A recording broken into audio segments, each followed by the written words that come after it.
Testing, 1, 2, 3.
Welcome everyone. The time is now 7 p.m. and I will officially open this evening's agenda briefing forum. This evening is not a decision-making forum. It is the briefing on the agenda for the Ordinary Council meeting, which will be held next Tuesday, the 22nd of November. I'd like to remind everyone in the chambers to ensure that comments are respectful to the Council and all meeting attendees, including city officers and those in our public gallery. Please note that this meeting is being live streamed.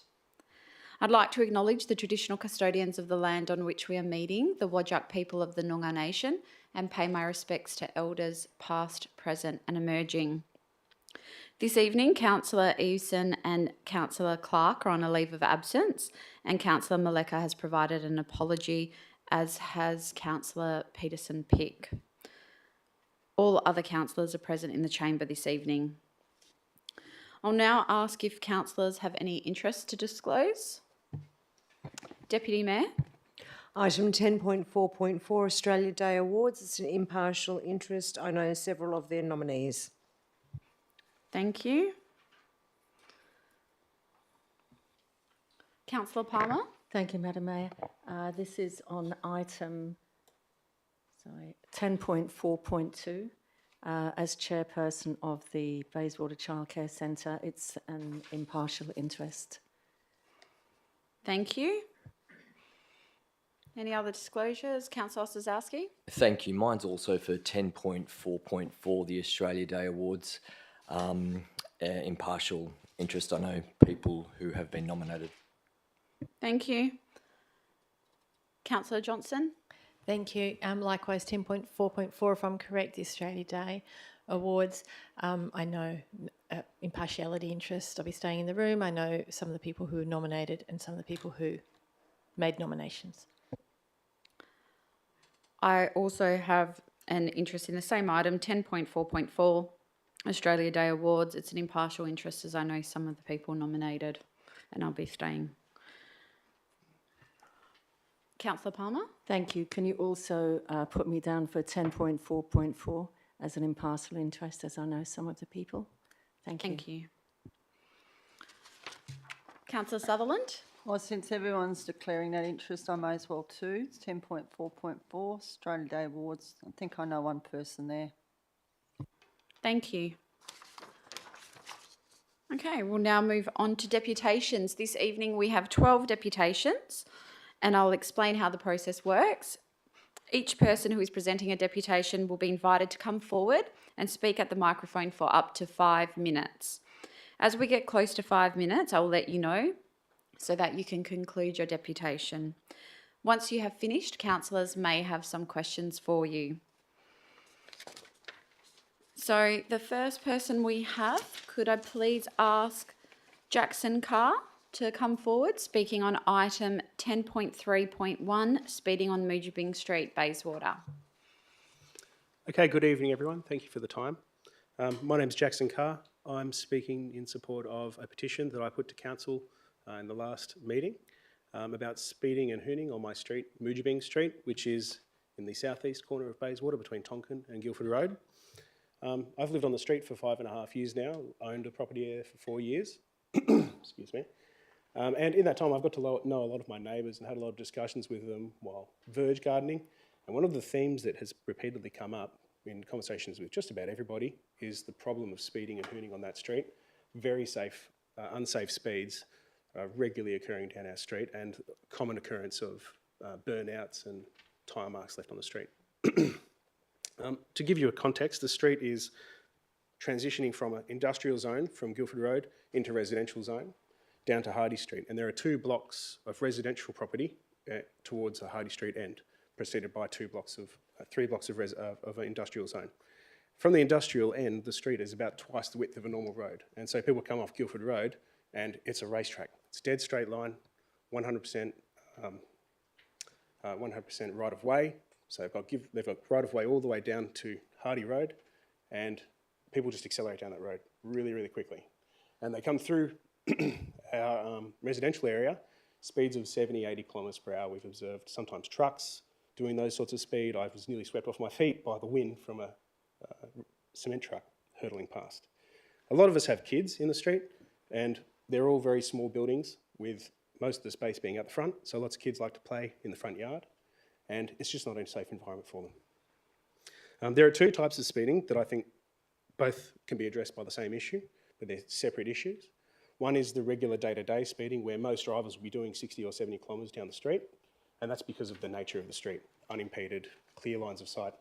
And the second is the hooning, and that's intermittent but extreme. We've seen speeds well over 100 kilometres per hour down our street, burnouts and that sort of thing.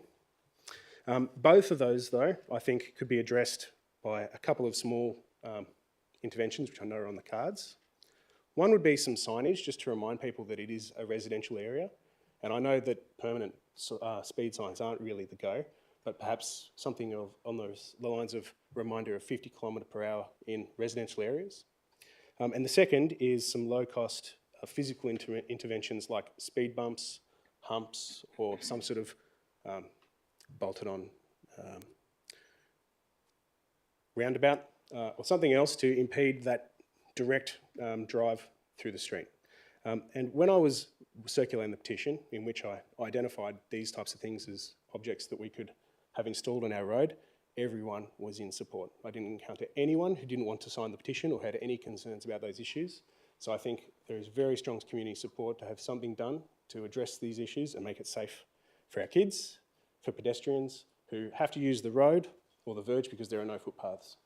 So thank you for your time, and hopefully it just clarifies the issue and the reason why we put this petition, and I can assure you there's very strong support in the local community for something to be done. Thank you. Thank you for your deputation, Mr Carr. I'll just ask if councillors have any questions for you. Councillor Johnson? Thank you for that. So you took the petition around and asked people to sign it. So what proportion of the neighbours signed the petition?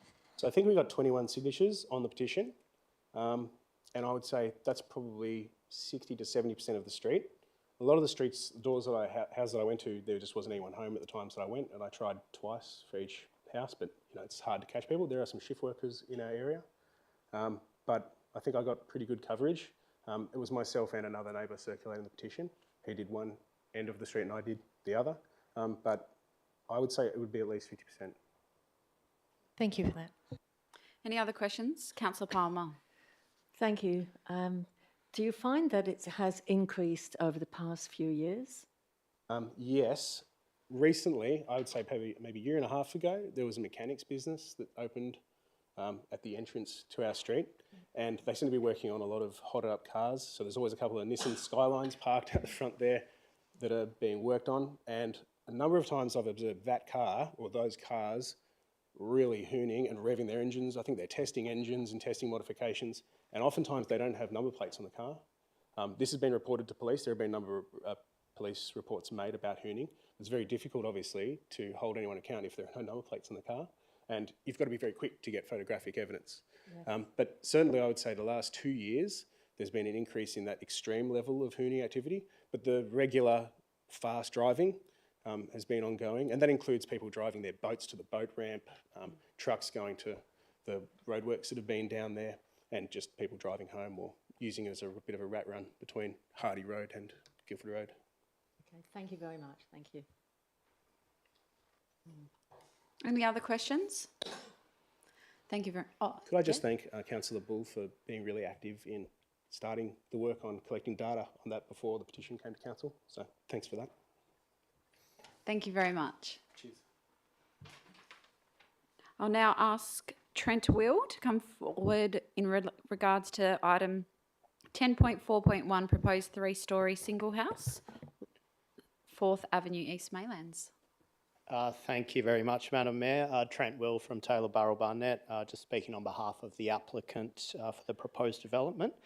I'll just be very brief tonight, noting it's recommended for approval. Our team has sought to deliver 2 high-quality townhouses in this location as part of the first stage of this little development. Really pleased to note the officer's recommendation for approval. Just 3 brief comments I wanted to make on the building height variation. Firstly, the height variation in question is really limited to the front portion of this site only. and it is a function of the topography, the significant slope across the land. So we have a 6 metre level difference between the front and the rear portion of the land. The rear portion of the development is compliant, and if you measure the wall height at the rear of the building, it's only 4.5 metres. So we're talking 2.5 metres below the height limit at the rear.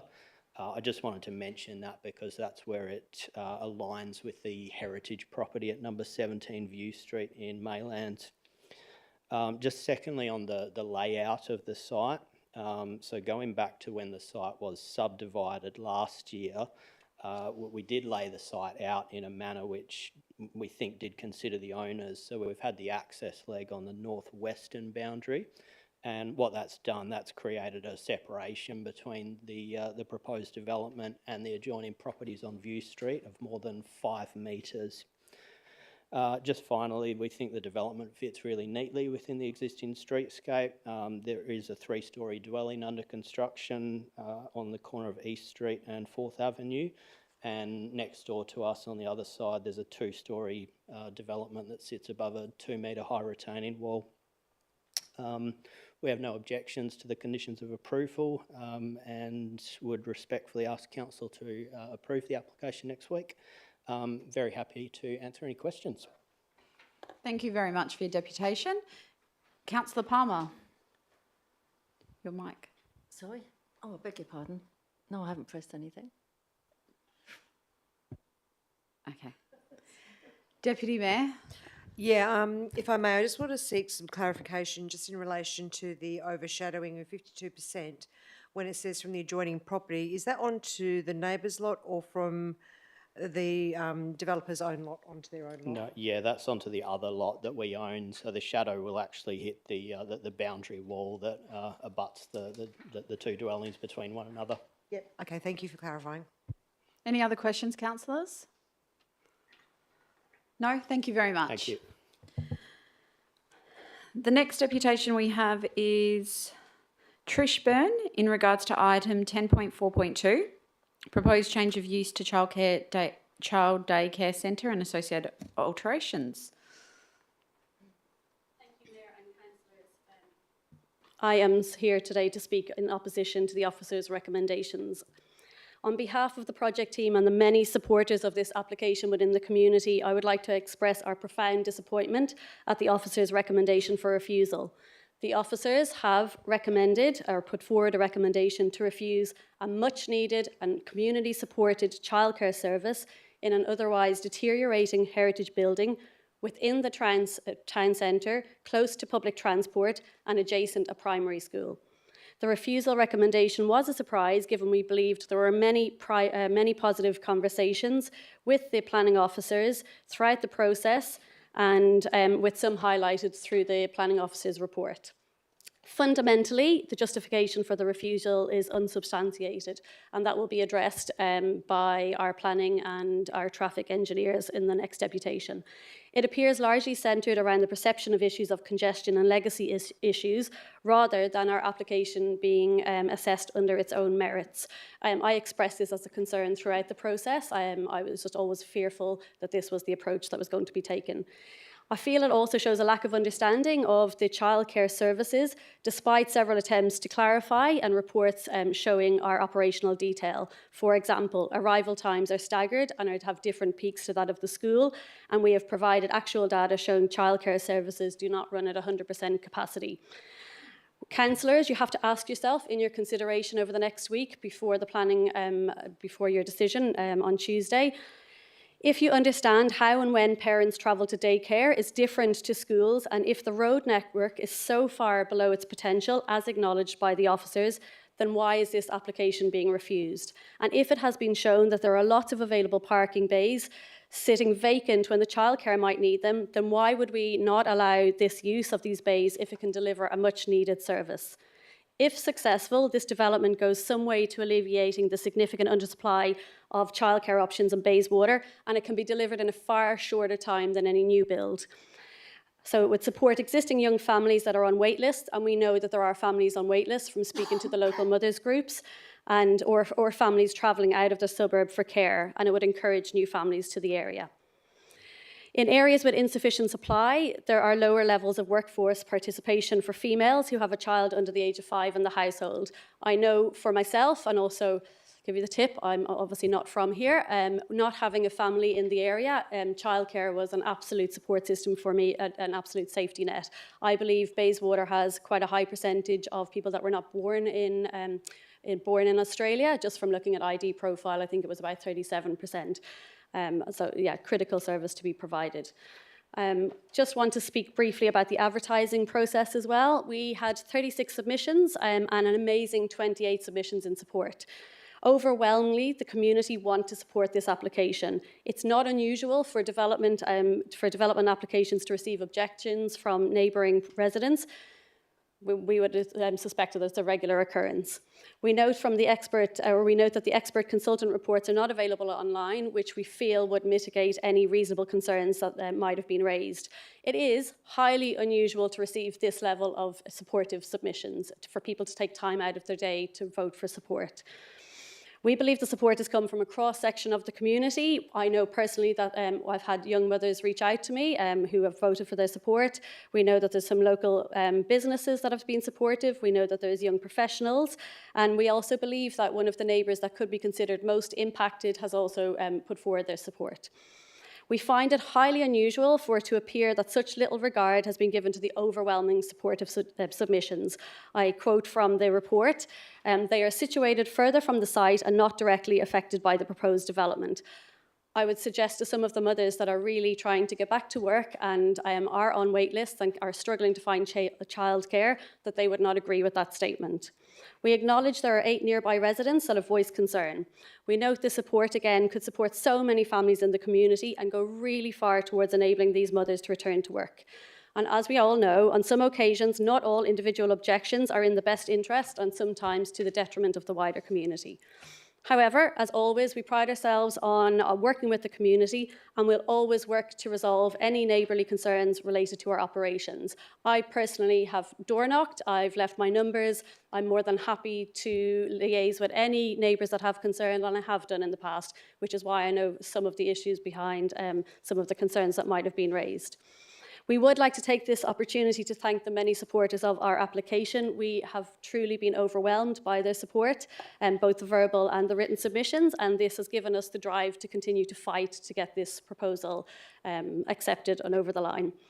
You've just reached 5 minutes, so I'll just ask you to conclude. I'm nearly done, I promise, and I think I talk fast.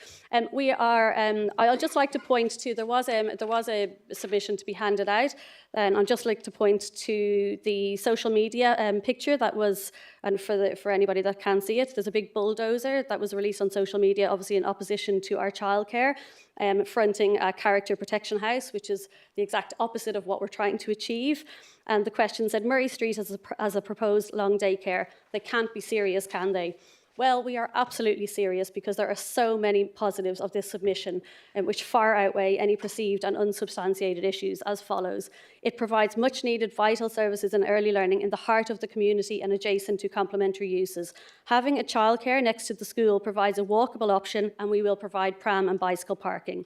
It's owned and operated by a local WA family with a track record of providing bespoke, high-quality centres with an exceeding rating. It's appropriate, respectful, sympathetic, adaptive reuse of a local heritage-listed property. It softens and significantly improves the greenery to the current hard landscape. It significantly improves the current parking provision versus the place of worship, and quite simply, all alternative applications will carry a significant shortfall. It provides ultimate convenience to parents and carers. There's opportunities for cross-patronage for local businesses, and there's additional job opportunities. And just finally, we've put forward an alternate motion, which is attached in your pack. We, as always, are more than happy to work with any city officers to try get to a reasonable resolution on the alternate motion.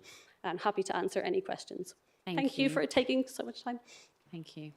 Councillor Ball? Just like to declare my impartiality interest. I'm on the management committee of the Bayswater Childcare Association, which has a centre in the vicinity of this application. Thank you. Any questions, councillors? Councillor Palmer. Thank you. Just to also explain that I'm also the chair of the Bayswater Childcare Centres. Thank you for your deputation. No problem. And I'm just so sorry that you had to rush it so fast. I was trying to put my hand up to get you another 5 minutes. But thank you, you really did do well. No problem. Can you just tell me the age of the children that are going to be there? It's up to 5 years are the kids. Up to We 5 we years. don't need to, or we'll not. The aim isn't to compete against the No. existing out-of-school hour cares because we've heard such positive things about them. It's more as a complementary service. Okay. And what hours will you be using? So originally we had proposed from 6:30 to 6:30, which aligns to the out-of-school hour cares in the area. But as you'll see in our alternate motion, because it was raised as a potential issue, we are happy to look at a 7 p.m. or a 7 a.m. start. Okay. And do you know approximately how many children you hope to So we would hope to get license for 80, but as you all know, occupancy rarely runs at 80%, and we've provided some information in our reports. I think the national average is 69%, based on obviously kids being off sick or on holidays, but 80 place license centre is what we have put forward. Thank you very much. No problem, thank you. Any other questions? No, thank you very much for your deputation. Thank you, thanks so much. We'll now move on to Alan Stewart, who is speaking in regards to the same item, 10.4.2, proposed change of use to childcare centre. Thank you, Mayor and Councillors. Alan Stewart, Director of Lateral Planning, acting for the proponent and speaking against the recommendation. But just by way of background, this application was accompanied by time planning statement, a traffic impact statement, a waste management plan, an acoustic assessment and an operational management plan. So I don't think they're in the agenda item, but I just think it's important you're aware of the considerable effort that the proponent went to demonstrate that they're seeking to achieve a high quality centre here that sits within the neighbourhood. So just in terms of the site context, there's a slide there which I think is in your pack. Oh, that's okay, that's fine, thank you. I'll just ask you to move them forward. Look, Murray Street, it might be defined as a local access road, but it certainly provides access to all sorts of different non-residential land uses, including the primary school and including the existing church on the western part of our site. On the next slide in the set there, very simply, we're sites less than 300 metres to Bayswater train station and very close to bus services on King William Street. If we can move to the next slide, this is quite important because I think you need to understand the zoning of this property because it directly affects how you consider the reasons for refusal in front of you. As you can see, the site comprises two properties. If we could just move to the next page, please. Thank you. Number 11 Murray Street is zoned residential and it's occupied by an existing dwelling. Number 13 is occupied by the existing church, and that property is actually reserved for public purposes. It's not zoned residential. The land's in the Bayswater Character Protection Area, and the church is on the city's heritage list. So on the next slide, please. All of this presents an opportunity to convert the church into an alternative community use in the form of the childcare centre. The use is consistent with the purpose of the reserve and is ideally placed next to the primary school, where it will have little to no impact on any residential properties. The existing dwelling at number 11 Murray Street is proposed to be used for staff purposes, with the staff car park situated to the rear of that building to preserve the neighbourhood character. So with this background, if I could just speak to the reasons for refusal. Reasons 1 to 3 and part of 5, they all suggest the proposal is not consistent with the provisions in the city's non-residential uses in the residential zones local planning policy. The problem of these reasons, councillors, is that they assume the entire site is in the residential zone. And as I've explained, it's not. Only the number 11 Murray Street is zoned residential, and that's a portion with the retained house of the staff car park and staff amenities. The childcare centre itself is on the land reserved for public purposes. And for that reason, we would say it's not even strictly necessary to consider it against the non-residential uses local planning policy, because that only applies to the residential zone. No car parking is provided for this existing church, which has a shortfall of 27 car bays, and that's outlined in the agenda item. So regardless of what use is made of this heritage listed building, there's always going to be a shortfall on this property. to provide more car bays within the church site itself, I would think would have a significant impact on the heritage significance and the curtilage of that particular property. And it would probably also impact the character protection area. Probably would also need some street car bays removed to put an access driveway into the church property. So to alleviate this outcome, the client had the foresight to acquire number 11 Murray Street in order to provide on-site staff car parking. And I guess to be punished for doing that, I don't think is consistent with orderly and proper planning. I think a more appropriate outcome in this instance is to support the car parking variation, utilising the heritage provisions of the scheme, deemed provision 12 in particular, which allows for any standard of the scheme to be varied in the interest of a heritage conservation outcome. I'll leave it at that. I think I'll hand over to Marina Claywag, who's our traffic engineer, and she can explain why she thinks this is appropriate from a traffic perspective. Thank you. Thank you very much. I'm not sure how much time I have left, but I will try to be brief. 30 seconds. Okay, so next slide, please. Much of this Alan already covered. We have current land use, which is place of worship with 27 parking bay shortfall. The street has had one reportable traffic incident that occurred on Sunday at 10:30 at night in the last 5 years. So this cannot be deemed unsafe area in terms of traffic. The proposed childcare centre is classified as a medium impact development by WAPC guidelines. It proposes to have up to 80 children, as what Trish said before. This is rarely going to occur as most of the childcare centres don't operate at full capacity. So here we have parking shortfall of 9 parking bays. Next slide, please.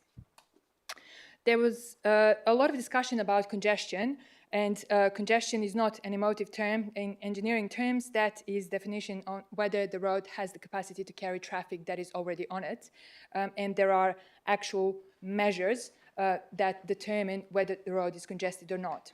So based on the traffic data that the City of Bayswater provided to us, Murray Street carries 602 vehicles per day on work days. Yes, this data was taken in 2017. We have applied annual growth rate, and we arrived, again, less than 700 vehicles per day, although its nominal capacity is 3,000 vehicles per day based on main roads criteria.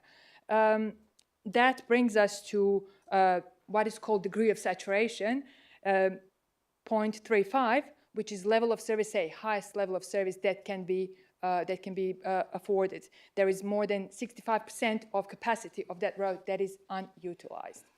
And next slide, please. I won't reread this to you guys. You're perfectly capable of reading, but we believe that this is a good outcome because any non-residential use on this particular place, Murray Street 11, is going to have parking shortfall unless there are significant alterations to the heritage building, which we all know nobody wants that. So having 9 bays shortfall is, in my opinion, much better than having 27 bays shortfall.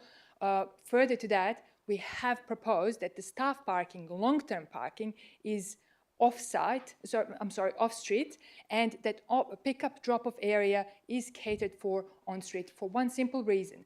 People who pick up and drop off kids have much smaller, much shorter dwell time than staff parking. They will stay there less than quarter of an hour just to drop the kid off or pick them up. They will not staff parking is all-day parking. And I understand that the residents might be frustrated with the current use because that use has a different parking demand pattern than what we are proposing. Place of worship is usually attended either on weekends or after work hours, at the time when residential visitors want to come and use the parking. We are proposing exact opposite, that the parking will be available for residents when residential visitors come. Thank you. Thank you. A little bit more than 30 seconds, but... Sorry. That's okay. Mr. Stewart, if you don't mind coming up, I'll just ask if councillors have any questions. Yes. Deputy Mayor. Thank you. I just had a general question in relation to the building that says here, existing dwelling staff use only. I'm just wondering if you can clarify what staff use only is. Is that accommodation for staff, or can you just clarify? It's basically staff amenities, kitchen, lunchroom, couple of meeting rooms, change facilities, that type of thing. Okay, thank you. Thank you. Councillor Palmer. Thank you, Madam Mayor. Mr. Stewart, just to let you know again that I'm involved with childcare on an impartial interest. I checked your map outlining different connections in the area, but it didn't show the childcare centre that's about 100 metres away. Oh, I think didn't it have did. that. I think it was from my planning report. It's probably a bit hard. I don't have it in front of me. Sorry. I thought I'd picked up a couple of the other centres further west along. Yeah. This This Murray one's Street. 100 metres away on Robert Street. Yeah, I thought it was on there, but apologies if Let's it's see. not on that figure. Okay, thank you. Any other questions? Councillor Palmer, if you don't mind turning. Councillor Bull. Thanks. Can I just pick up on the last point that you made? I just want to make sure I got this in my mind. So the argument around no concern with parking and traffic is because the use of the facility as a childcare centre as opposed to a place of worship will mean that it's not used out of hours. Was that the argument that you were making there? Yes, one of the arguments that we were making at, not Yeah. just that it won't be used out of hours, but that pick-up and drop-off dwell times are significantly lower, so people tend to stay maximum 10 minutes, and I can confirm that because I've done dwell time surveys for childcare centres. In fact, average dwell time is 6 minutes. And no, it does not mean that cars arrive in 6-minute intervals. It means that somebody stays for 3 minutes, somebody stays for 12 minutes. Yeah. But on average, it is 6 minutes. But in all of our projections, we have used 10 minutes just to add a dose of conservatism and make sure that it all stacks up. So that is why we propose to have staff parking on site, so that those bays are not occupied for prolonged periods of time, 4 to 8 hours, depending how long the shift is. This way, they're intermittently occupied during pickup and drop-off time, but dwell time is 10 minutes, let's say, 10 to 15 minutes for each particular car. And yes, childcare does not work on during weekends, and as what Trish already said, it closes at 6 o'clock at night, 6:30. 7. So 6:30. It's 7 a.m. instead of 6:30 a.m. was the change. Yep. So 7 a.m. to 6:30 p.m. But if anyone ever dropped kid off at childcare centre and was rushing to pick them up, the only people who are there at 6:30 is the staff who is waiting to go home and 1 or 2 kids. So the peak pick-up and drop-off hours are expected. So drop-off period is approximately 2.5 hours long, and within that we have 1 hour that is peak. And all of my studies and all of my data collection and on-site data collection, which was done by me personally, confirms that usually in period 7:30 to 8:30, that is the ultra peak, let's call it, for the childcare centres. And that just that partially overlaps with network peak. Network peak, based on the traffic count data that is available, is from 8 o'clock to 9 o'clock. And I would assume that that is because we have school right there. School drop-off time is condensed in 15 minutes. It's different to childcare centre. Just one more question, if I may. And the peak time in the afternoon? We have looked into it being probably between 4 and 5 p.m., depending on the time, on the closing time. But in all honesty, we're happy to move it. I'm not sure if you have before you the queries that we've answers to queries that we've provided. I think 9th of November to the city staff. We received first queries, engineering queries on 4th of November, which was Friday, and we had a meeting with staff on 8th of November, which was Tuesday, and we provided subsequently the responses to their queries. The traffic data, existing traffic data on Murray Street shows that there is quite pronounced peak morning and afternoon. And outside of, and even those peak time traffic is less than 100 vehicles per hour. So, and outside of peak times, traffic drops significantly, except for Wednesdays and Fridays, because the traffic counts were taken close to the bowling club and that recreational reserve. So my assumption is that Wednesdays and Fridays were likely training days for some of the clubs who were using that facility in 2017. If there are any other more recent traffic counts, parking studies for that area, we weren't privy to those. Okay, thank you. Thanks. Any other questions? No, thank you very much. Thank you. We'll now move on to Tyler Wood, speaking in regards to the same item, 10.4.2, proposed change of use to childcare centre. Good evening, councillors and city officers. Yeah, I'm speaking in opposition to the councillors' to the city officers' recommendations. I was intending to read Greg Drury's statement as part of the Bayswater Traders Association. It is noted in their item agenda 7, I believe. So I may just summarise it and speak to my own personal views and opinions about living in the area, and also having a child that recently went to the City of Bayswater Primary School. So the city officers need to understand that the utilisation of a heritage building is extremely beneficial for the town centre.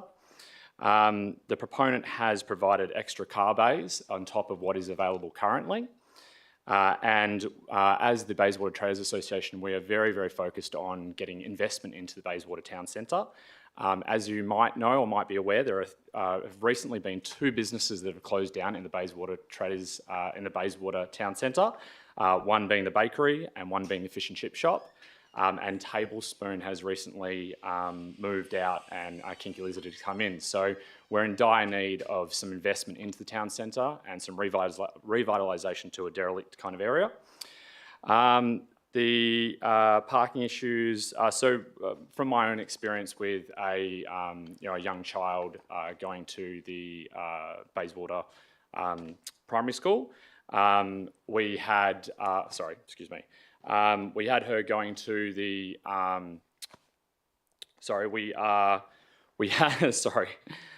we had her going to the Great Beginnings down on Guildford Road, and we lived on Almondbury Street. So Almondbury is a short walk down to the corner, about 10 to 15 minutes.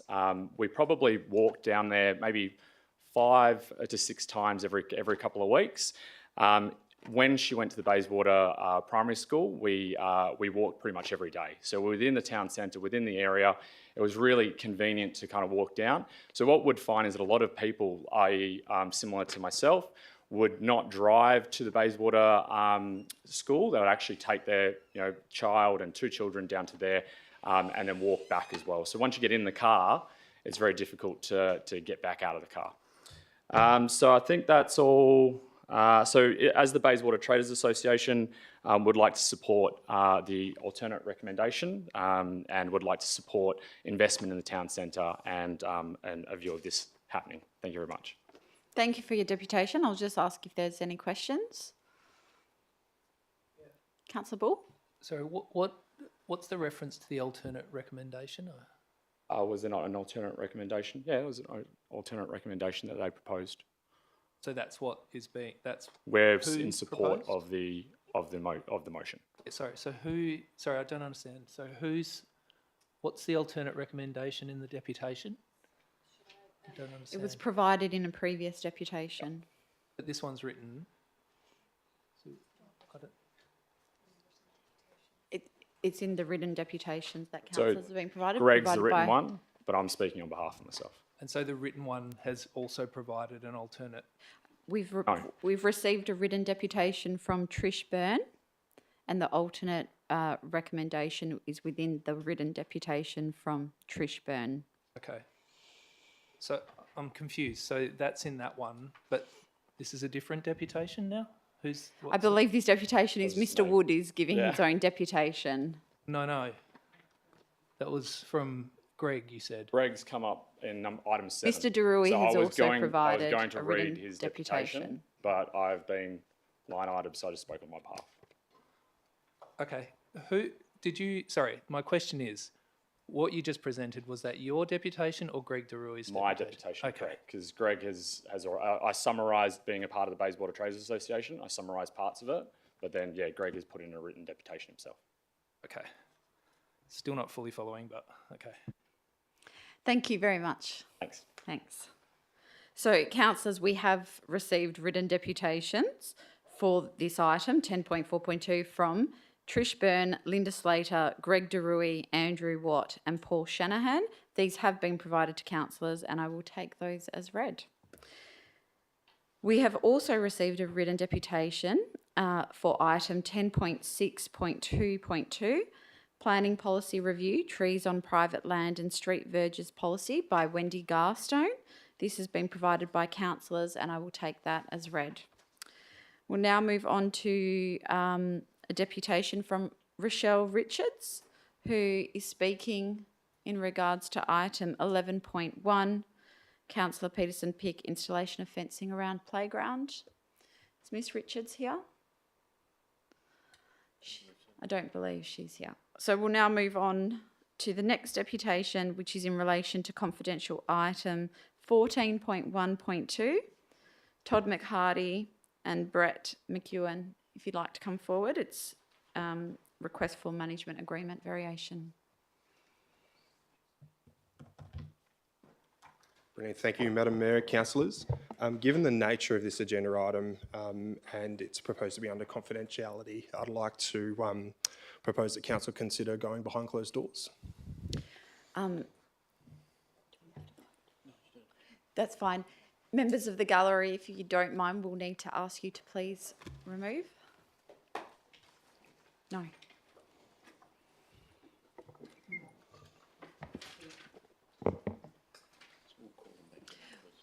You're welcome to come back in once we reopen the doors.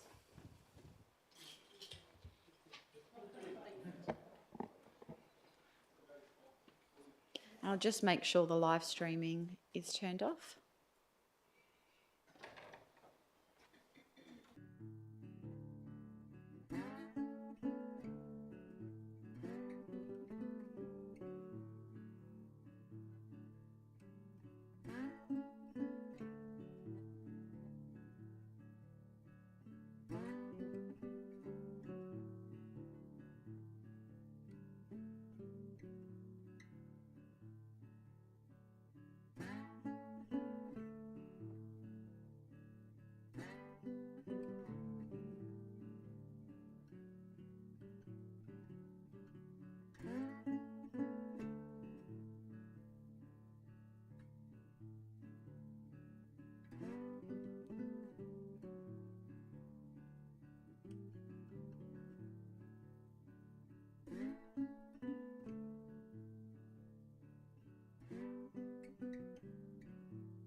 Okay, thank you very much. That concludes all the deputations. So councillors will now ask questions on items that were the subject of deputations. And does anyone have any questions in relation to 10.3.1 speeding on Moojibing Street? Councillor Sazowski. Thank you. My question is in regards to limb number 3 in the recommendation there. I understand that we are going to be going out for consultation to the various regions for the low-cost urban road safety program. So my question is, does number 3 automatically get this street the consideration, or do people actually still have to go out and participate in the consultation first? So I'm just concerned, is this the city or us taking action to just do it, or do the people still have to go and do the consultation? I'll go to the director. Yeah, through the chair, the low-cost urban road safety program, we're rolling that out across a number of areas. So this is one of the areas that we will do, and that process will still go ahead. What the thinking is that there's probably other people that will probably have some comments regarding that street as well, so they will participate as part of that project. So we're not going to do anything extra, we're going to run it through that program. So it's not just Moojibing Street, but it's the other surrounding streets as well. And we're also combining the project together with the town of Bassendean as well. Oh, question. Thank you. Just so for clarity then, the people will need to participate in that consultation first prior to us doing anything in that space. I'll go to the director. Yeah, through the chair, as it's written, we will put the signs out there as an interim solution. The petition will form part of the low-cost urban road safety program in terms of the consultation. So that will be, those comments will be used as part of that. But the people out there can also participate further through the consultation process as part of that program. Councillor Palmer. Thank you. With the low-cost urban road safety, mention was made of boats going along Moojibing, trailers, of course. So I'm just wondering with the LCURS that's been taken into consideration, that there's boat trailers heading that way down to Clawton Reserve. Thank you. I'll go to the director. Yeah, through the chair, we haven't got the solutions yet in terms of what the treatments will be. The part of the consultation process is to look at what types of vehicles and basically get the information from the people to get an understanding of what's actually going down that road and what speeds and what the problems are. But we'll also have some traffic counts, so we'll also hint to what types of vehicles are heading down that street.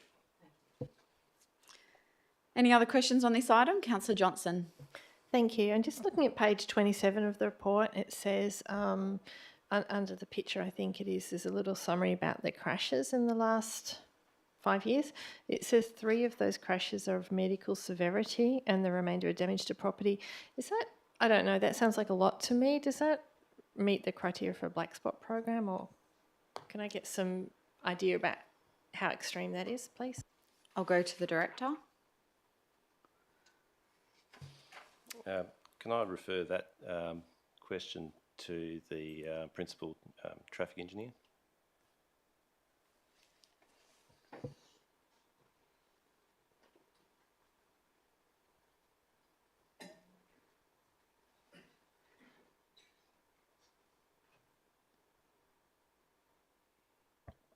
Hi. Under the Black Spot program, this is currently not listed in the existing list. There are other aspects to be taken into consideration as part of that, and the ultimate authority for approval of that list will be Bain Roads, but they will assess it under different other criteria. So even if we put a submission through, there is no guarantee that the city will have the approved treatment delivered as part of the Black Spot program. Any other questions, councillors? No, thank you. We'll now move on to the next item subject to a deputation, which was 10.4.1, proposed 3-storey single house. Any questions on this one? No? The next one was 10.4.2, proposed change of use child day care centre. Deputy Mayor. Thank you. I'd just like to seek officers' comment or response to the two different zonings as raised by the applicants. I'll go to the Director. Through the Chair, it is correct that part of the property subject site is on residential zone and part of it's on public purpose primary school reserve site. The officer's recommendation in terms of refusal makes reference to the residential component. It could have been more clarified. It could be part development and part proposal does not comply, but it is part of it is on residential zone property. So if it was assessed, just theoretically, if it was assessed purely on the special purposes portion, would it then be compliant? Through the Chair, there will be other considerations. There's other limbs, and I might get the manager to confirm that, but there's other limbs that we don't feel it complies, whether it's residential, whether it's non-residential zoning, but I might get the manager just to clarify which parts of those.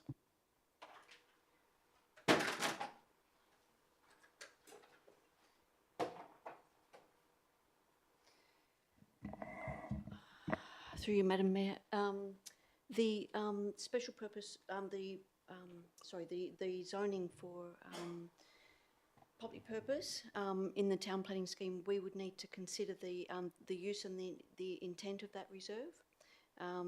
The car parking requirements would still be the same, so the use and intent of the reserve would be the only change to the considerations.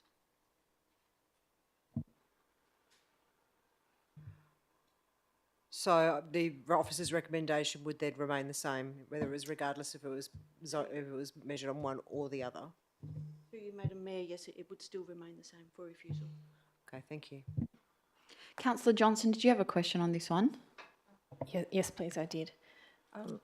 So I'm just wondering if I can get a response to some of the things I heard in the deputation, and maybe any just sort of other general commentary in response to the deputations, if I might. But particularly, I heard that Murray Street has a capacity of 3,000 vehicles a day. I'm just wondering if that's correct, actually. I'll go to the Director. Through the Chair, I know the principals in traffic engineering has looked at this very closely, so if you don't mind, through the Chair, I might get one of the principals in engineering to clarify and respond to that question, please.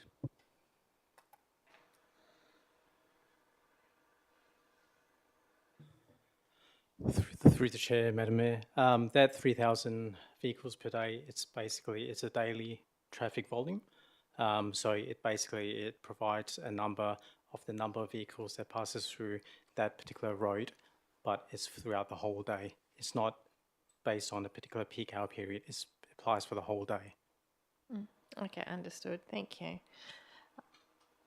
I was wondering if any of the officers want to respond to anything else that we heard in the deputation, or maybe flesh out a little bit the reasons for the recommendation to refuse. I'll go to the Director. Through the Chair, the City's officers to support the proposed use, the use itself, and also the adaptation of the existing heritage place. There's no doubt about that. The main concern from the City officers is in regards to the traffic and parking, and I might get one of the principals just to elaborate on where those concerns are in terms of traffic and parking.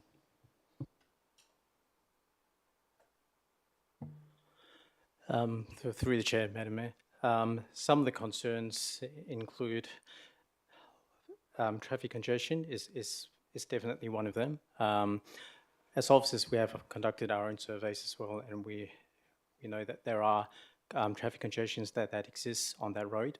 They're real. However, it should be noted that these congestions are intermittent and they're very localized at certain peak periods. So you don't get that congestion throughout the whole day. It really focuses on your AM peak period as well as your PM peak period. The congestion itself, it also stems from a number of intersections that's in close proximity to the site itself. Such as the intersection of King William Street as well as Murray Street, there are queuing delays that takes place during the peak hour period, especially in the PM peak period. There are also queuing delays at the other side, which is the intersection of Leake Street and Murray Street as well. So queuing delays are happening and are observed at those nodes, intersection nodes, which cause an effect on the actual efficiency operation of the traffic flow of that road itself. So, and that should really be taken into account apart from your normal traffic flow that comes through. Because of the queuing delays, that backs up from those intersections. It backs up to a point where it starts affecting your other intersections and crosses over onto fronting the property itself. So that's one of their concerns. The other concerns in terms of the parking itself, from the survey that have been conducted by the officers, there are occasions where no bays are available as well. And the other, I won't go into too technical, but there's other factors that needs to be considered as well. Like, for example, what they call your dwell time, your time that has been used as an assumption for a drop-off function to take place. So they've used 10 minutes, which is fine. I mean, people can question that 10 minutes, but then you also need to consider that 10 minutes, it takes into account a person parking and then going out from the car and then dropping off the kids and then walking back to their vehicle. However, you should also take into consideration if there are no parking bays that are available in close proximity, say you have to park along King William Street, that's another 5-minute walk, a 5-minute back. So your what they call the dwell time should also take that into consideration, because you're no longer looking at your 10-minute duration, you're also looking at more of a 20-minute duration. So that factor that you take into account when you do the discount onto the availability of parking, that also needs to be factored into as well, because realistically, you should take into account that walking time factor as well. I hope that helps clarify. Sure. Sorry, can I ask something? Thank you. Just also, if the block is, zoned public purposes, can I get some advice on how childcare fits into that, please? I'll go to the Director. Through the Chair, in terms of the residential zone, childcare is a discretionary use, it's at the discretion of the city. In terms of the public purpose zone, it could be considered by council, because the subset of that is for primary schools, so we see it's an appropriate use in the public purpose zoning. Deputy Mayor. Yeah, so I just had a follow-up question in relation to the traffic data as provided by the applicant and as what was provided by the city to councillors today, which is significantly different. And I'm wondering, was that data collected during the current road diversions or before? I'll go to the Director. Through the Chair, if you don't mind, Madam Chair, I might just get the Principal to clarify that. Through the Chair, the traffic count that was undertaken during those dates, there weren't any road closures that has taken place. So it was before the diversions that utilised. Yeah. Okay, thank you. When the count was done, there weren't any road closures in place. Okay, so it was earlier on this year. Yep. Thank you. Councillor Bull. Thanks. I just want to pick up on a comment that was made, just so I can kind of better understand parking impacts on the area. So the example that was put forward when the Principal was talking about dwell time, was cars needing to park on King William Street potentially, which would be, areas that people use to access businesses in that area. I know the traders are concerned about that. So it is what's being suggested that what is proposed could actually have a detrimental impact on access to shops and retail during those periods, because people are going to be parking in those car parks that people use for the retail shops? I'll go to the Director. Chair, if you don't mind, I might go to the Principal again on that matter, please. Through the chair, those bays, the on-street parking bays on King William Street are available for the community. So there's no exclusive use for any particular business or anyone. So anyone can use it, and it's shared by all the community. So look, it's difficult to say whether the implication, but anyone can use that. Deputy Mayor? Sorry, last one. Can the officers advise specifically which items of methodology or conclusions in the TI that they don't accept? I'll And go why- to the and why? director. I'll go to the director.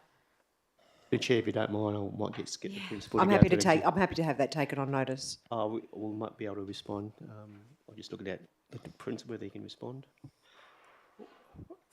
Through the chair, one of the main concern is the usage of that particular traffic volume that there was for the whole TI. So that the volume that was used was fairly old, and it's also considerable distance from the actual site itself. But because that volume number was used to apply for all the analysis, that's probably the main cause of one of the main concern, because the traffic data that city has, it's almost double the volume that's been used in the calculations.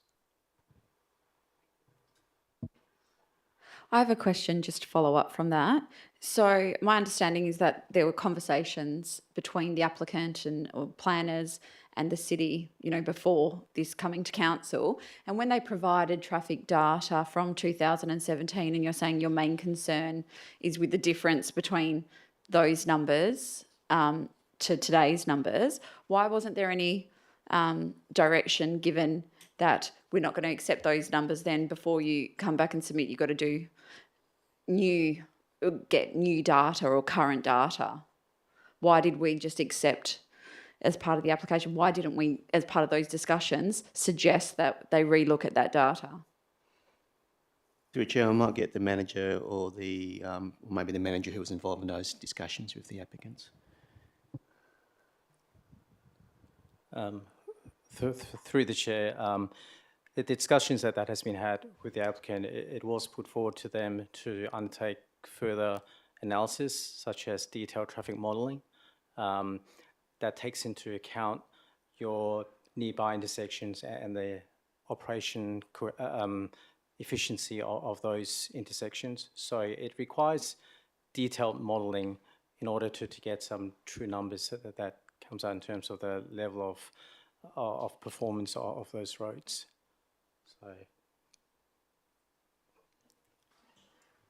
Okay, and can I just clarify through the director, the previous use of place of worship, just to confirm, that had a parking shortfall of 27 bays, is that correct? Through the Chair, that's my understanding, yes. And that was approved by council? Through the Chair, we did try a search through the approval, and I'm just looking at the manager, I don't think we could find the formal approval, so we're making the assumption that it was with a 27-bay shortfall based on the current parking requirements for place of public worship. So we have no records of that previous decision? Couldn't find any record of that. Thank you. Any other questions? Councillor Bull. Just wondering, I'm in my back brain, I'm remembering that there has been challenges in the past. This is before, I think, or maybe when I first joined council, definitely before, to do with parking or traffic and this site. Isn't there a history of challenges with parking and traffic related to this site when it was a Sikh temple and residents? Or am I getting confused and thinking of a different site? I'll go to the director. What is the site? Yeah. Through the Chair, probably need to take that on notice, just to go through that, because it is some time ago. Thanks. Okay, so my follow-up question is, if I'm right, could we just, before the council meeting, if councillors could just get a bit of a rundown of the history of traffic issues relating to this site? Through the Chair, certainly, yes. Any other questions? No? Okay, so we'll move on to the next item. Anyone have a question in regards to item 10.6.2.2, planning policy trees on private land and street verges policy? No. We'll move on. So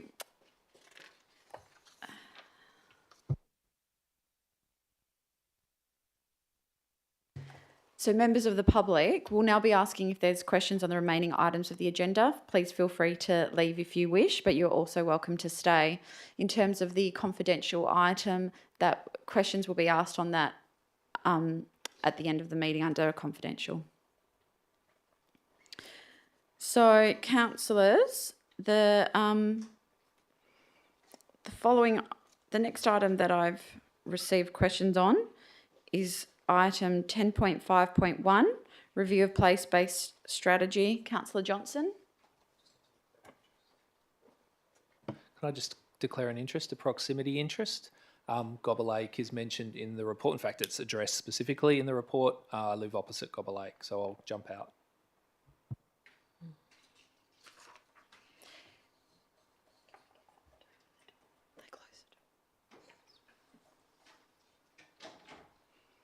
Councillor Johnson. So my question was quite general in terms of could I get a summary of what's proposed to change in the update or the refresh of this proposal, please? I'll go to the director. Yeah, through the chair, the review is a periodic review which was proposed as part of the development of the strategy, where we would go through and look at to see if there was any demographic changes, etc., that may impact on the change, or any other strategies that the city developed that may have some impact, and also to update the program for place-based redevelopment over the next 3 years. I don't know if the leisure planner would like to add more to that.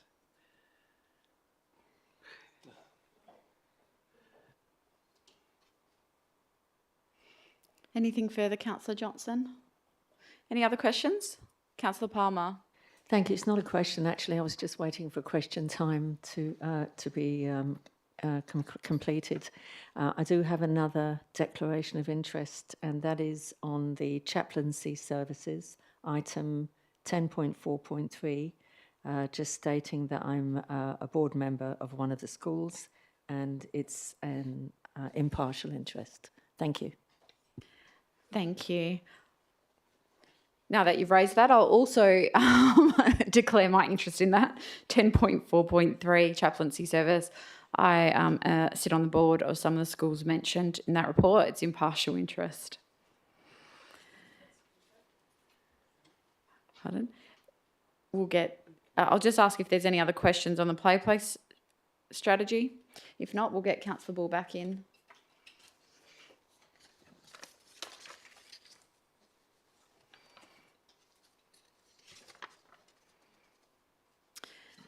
So, councillors, that's the only questions that we have for items under section 10. I'll just check. Does anyone have any other questions on those items before we move to confidential? Deputy Mayor? I just had one on 11.1, if I may. 11.1, go ahead. Just a general query in relation to the place-based redevelopment program and the schedule that we have. And I'm happy to have this taken on notice.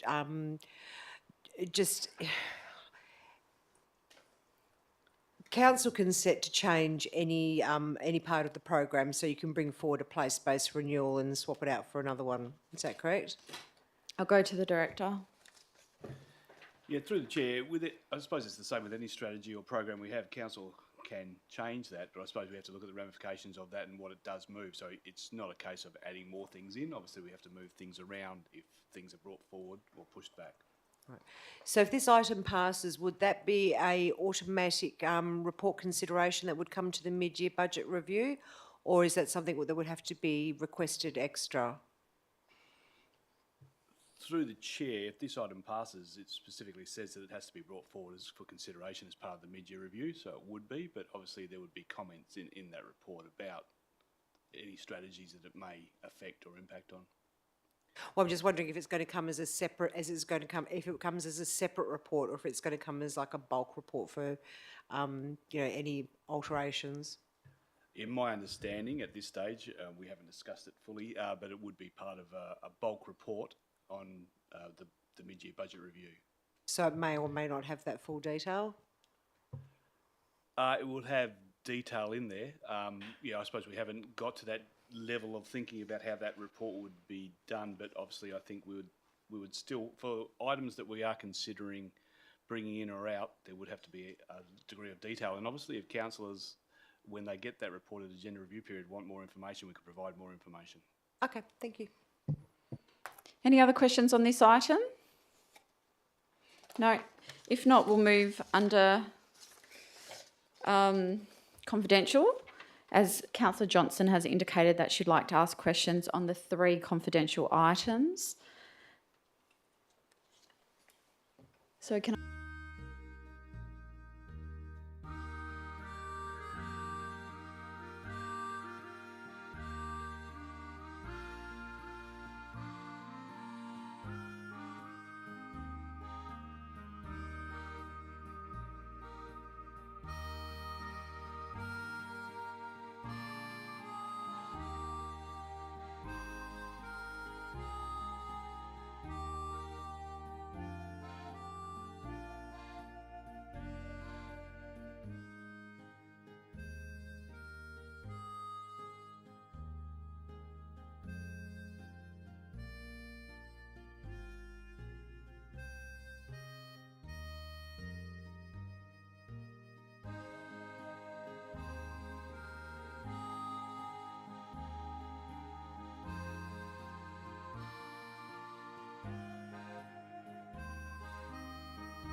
page 11.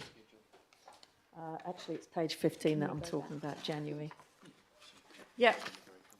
So January- item 10.1.1. Yeah, thank you. There's normally a sort of vacant month for school holidays and everything. And I see we've got like a councillor briefing, agenda briefing and ordinary council meeting for each of the Tuesdays, starting from the 10th of January. I'm wondering if that can be... Sorry? Oh, sorry, yeah, 17th, 24th and 31st. So basically, is there any chance that that can be moved forward or something? Because we normally have the holidays in line with children's holidays, where most people are away. I'll go to the CEO. Councillors will be guided by you if you want to take a break, but we still have a number of items of business that we need to put before council. But if you wanted to move that, we'd probably just have to double up. So that 17th, the councillor briefing, we'd probably want to push it to a further week and do 2 in a week then. Thank you. Any other questions on this item? Councillor Johnson. Sorry, I did have one. I note that the Inclusion Diversity Advisory Committee clashes with the EMRC agenda briefing. Most occasions, I'm wondering if that could be changed. I'll go to the CEO. Actually, I have personal reasons for wanting to go to both. Councillor Johnson, we can certainly have a look at that, so we'll touch base and see what those conflicts are. Any other questions on this? No?